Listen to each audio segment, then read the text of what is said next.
Tiba-tiba saya kaget karena dari arah yang berlawanan ada satu orang sedang berjalan.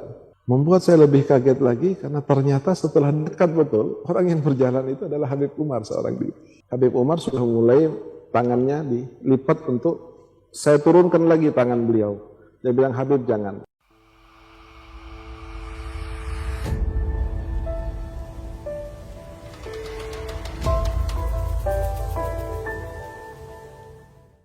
Pernah satu saat ketika kami berada di lagi pesantren di Tarim, belum di Darul Mustafa karena Darul Mustafa belum terbangun. Kami waktu itu ada di Masjid Taqwa.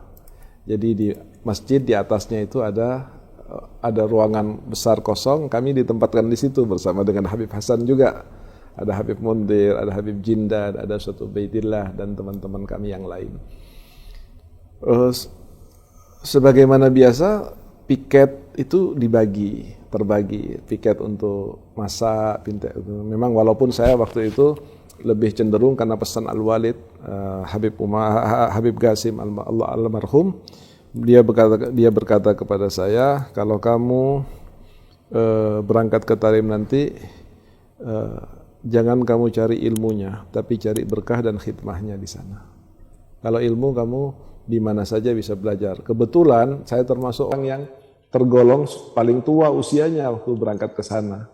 Karena memang saya sudah lama di Dalwa dan alhamdulillah saat saya berangkat ke Tarim itu kita sudah selesai Umdatus Salik dan Fathul Mu'in dan sudah ngajar, selesai belajar Alfiyah Ibn Malik pada saat itu, sudah hafal dan sudah mengajar juga. Kemudian banyak fan-fan ilmu. Tapi pada saat kita masuk ke Tarim, kita diajari jurmiyah lagi oleh Al-Habib Umar. Dan saya ikut waktu itu. Cuman saya melihat begini, kalau semua ikut belajar, yang khidmah di dapur, yang masak, yang ngurusin belanjaan siapa? Belum ada pada saat itu. Sehingga saya ambil bagian itu dengan banyak meninggalkan pelajaran. Tapi bukan karena saya merasa saat itu sudah paham, saya mengambil hal yang memang menjadi pesan daripada almarhum Al-Walid, ayah saya, untuk khidmah dan mencari barakah. 2-3 tahun saya lakukan itu. Pada saat kami ada di Taqwa, suatu hari ada acara, kemudian entah acara apa saya lupa tepatnya, yang penting cucian banyak sekali. Masak banyak sekali, cucian piring-piring dan nampan kotor itu banyak sekali. Sampahnya banyak juga.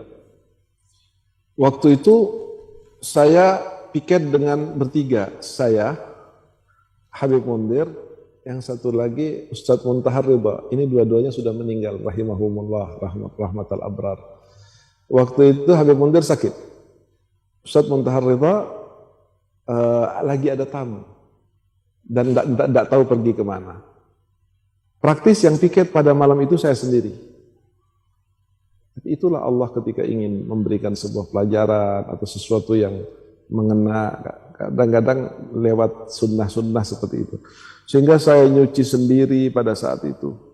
Kemudian ngeberesin sendiri, ngebersihkan dapur sendirian, termasuk membuang sampah. Saya turunkan sampah dari atas, saya naikkan ke gerobak. Di gerobak, setelah masuk ke gerobak semua, itu kira-kira jam 1 lewat, hampir setengah 2. Saya tarik gerobak itu, biasanya berdua atau bertiga. Malam itu saya tarik sendiri gerobak sampah itu karena memang tidak ada lagi yang menemani saya dan teman-teman yang lain pada kecapean tidur. Sambil ngantuk-ngantuk saya tarik gerobak itu menuju ke tempat sampah. Tempat sampah itu waktu itu di dekat rumah yang ditempati Habib Zaid, ada madrasah kosong ke situ. Saat saya berjalan dengan begitu capeknya, sampai kadang-kadang merem jalan itu, tiba-tiba saya kaget karena dari arah yang berlawanan ada satu orang sedang berjalan. Membuat saya lebih kaget lagi karena ternyata setelah dekat betul, orang yang berjalan itu adalah Habib Umar seorang diri. Beliau mengucapkan salam lalu menegur saya, menanyakan Quraisy, kebiasaan Habib Umar gitu. Walaupun dia sudah tahu saya, tapi dia bilang Quraisy, dia bilang iya, Habib. Dia bilang, sama siapa ente ngangkut sampah? Sendirian? Dia bilang, iya Habib, harusnya ada sama Muntaha, sama Mundir, tapi Mundir sakit, Muntaha ada tamu, ngantarkan tamu, jadi saya angkat pilihan. Jadi nggak ada temannya ente, tidak ada. Beliau mengatakan, ayo saya temani kamu ke tempat sampah. Habib Umar yang harusnya berjalan ke arah Aidit, ke arah rumahnya, itu balik lagi menemani saya sambil jalan di samping, saya narik sampah. Beliau bercerita tentang ini, nasihat ini. Sampailah ke tempat sampah. Pada saat sampai ke tempat sampah, Habib Umar sudah mulai tangannya dilipat untuk saya turunkan lagi tangan beliau. Dia bilang, Habib jangan, biar ini sampah tidak banyak, saya sudah terlanjur kotor, Habib tidak usah ikut. Habib Umar menurunkan ridaknya, naruh di batu, waktu itu batu-batu yang akan dibangun, dia duduk ngeliatin saya. Saya pindahin sampah dari gerobak ke tempat sampah, saya pindahin. Tengah-tengah saya pindahin, Habib Umar melihatin. Saya pura-pura semangat, padahal capek waktu itu karena dilihat Habib Umar. Saya pindahin, nah pada saat Habib Umar pindahin itu, selesai saya pindahin, saya putar gerobak itu untuk kembali lagi. Habib Umar berdiri dan Habib Umar mengatakan kepada saya begini, Quraisy, kamu jangan kecil hati kalau sekarang ini kamu menjadi tukang sampah.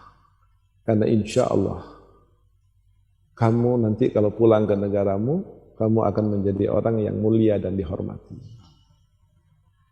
Namun ingat, pada saat kamu dimuliakan dan dihormati orang, kamu harus ingat bahwa kamu adalah seorang tukang sampah. Nah, ketika kami berada di momen-momen yang besar, kami atau di hal-hal yang di situ terbuka pintu setan untuk menggoda kami agar menjadi ujub, menjadi ria atau menjadi sombong, itu sering, cambuk itu sering hadir kami. Habib Umar mengatakan, kamu sekarang tukang sampah, tapi insya Allah besok menjadi orang yang terhormat. Tapi ingat, pada saat kamu dihormati oleh orang, dibanggakan, disanjung oleh orang, kamu harus ingat bahwa kamu tadinya adalah tukang sampah.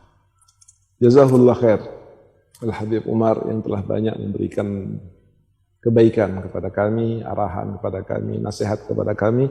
Walaupun kami sangat tidak sempurna, tetapi kami tetap berusaha untuk menjadi murid yang baik. Dan mohon doa dari pemirsa semuanya, dari Habib Hasan khususnya, doakan kami supaya kami ini menjadi orang yang soleh, supaya saya menjadi orang yang bisa husnul khatimah.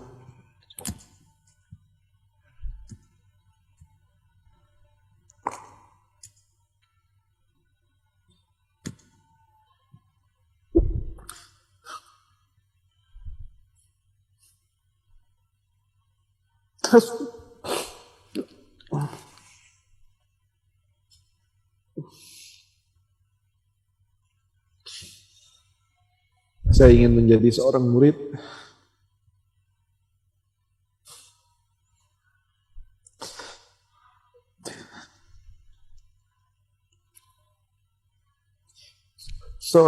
yang selamat di dunia dan di akhirat.